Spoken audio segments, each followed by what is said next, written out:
কি বন্ধু, চিরস্থায়ী জান্নাত ছেড়ে দিলা,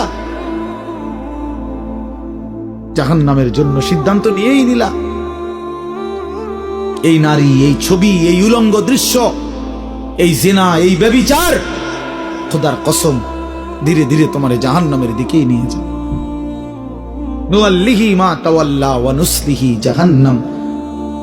আল্লাহ বলছে, যে বান্দা আমার রাসূলের বিরুদ্ধাচরণ করবে এবং আমার ঈমানদার বান্দারা যে পথে চলে তার উল্টো পথে চলবে, আল্লাহ বলেন আমি তাকে সেই উল্টো পথেই চালাবো এবং একদিন সত্যি সত্যি আমি তারে জাহান্নামে ফেলে দেব।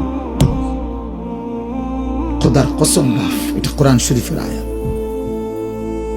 আমি এই মাত্র বলে আসছি, বলছি তোমরা যারা আমার একটা কথা মনে করো বাপ, ছেলেদেরকে তোমাদেরকে বলি, বাবা সারা দিন সারা রাত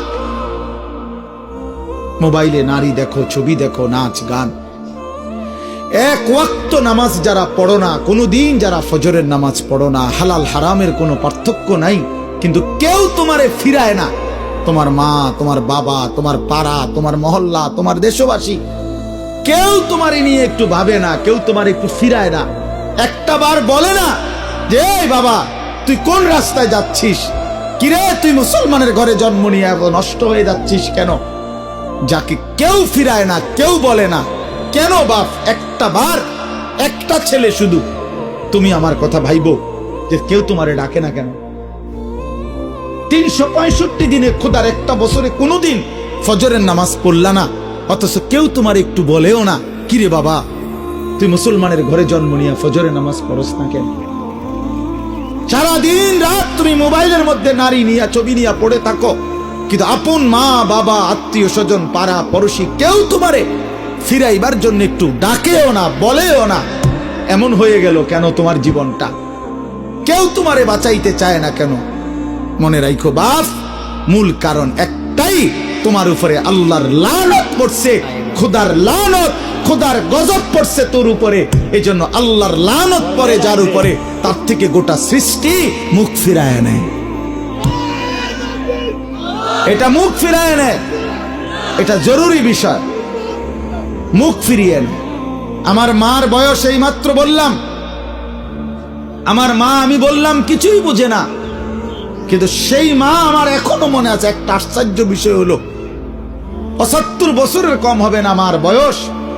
মা আমার এখনো আমারে বলে, আমারে দেখলে বলে বা আমগরে বলে, আমার 44 বছর বয়স, আমার 4টা সন্তান আছে, আমি আজকে 21 বছরের চাইতে বেশি ওয়াজ মাহফিলে যাই, আলহামদুলিল্লাহ, আল্লাহর দয়া। কিন্তু কসম আল্লাহ, মা এখনো আমারে বলে, ফুত নামাজ পড়ছুন, নামাজ পড়ছুন।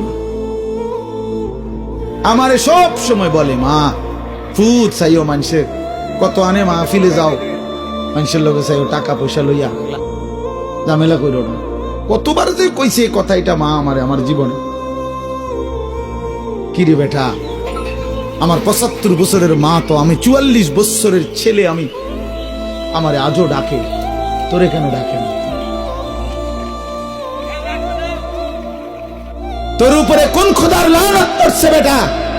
এই জন্য তো অব্যাহত ভাবে চোখের সামনে ছেলেটা চরিত্রহীন হয়ে যাচ্ছে, লম্পট হয়ে যাচ্ছে, এক ওয়াক্ত নামাজ পড়ে না, কেউ তারে ডাকে না।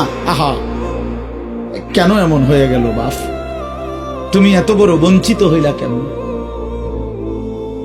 বলো ভাইয়া? তুমি মনে করছো তুমি সুখের সাগরে হাবুডুবু খাচ্ছ? না ভাইয়া, তুমি তো ধ্বংসের সাগরে হাবুডুবু খাচ্ছ। তুমি তো ভাবছো তুমি বড় মজায় আছো, তোমার মাথার উপরে কারো ছায়া নাই। আসলে তো তোমার উপরে খোদার লানত, এই জন্য কেউ তোমারে ফিরাইবার চাচ্ছে না। এই জন্য বিবেক থাকলে আমার এই কথা ভাইব, বিবেক থাকলে, বিবেক থাকলে ভাইব। আমি তো ধমক দিলাম, তোমারে কেউ ধমক দেয় না কেন? কেন ধমক দেয় না? তোমারে কেউ ফেরায় না কেন?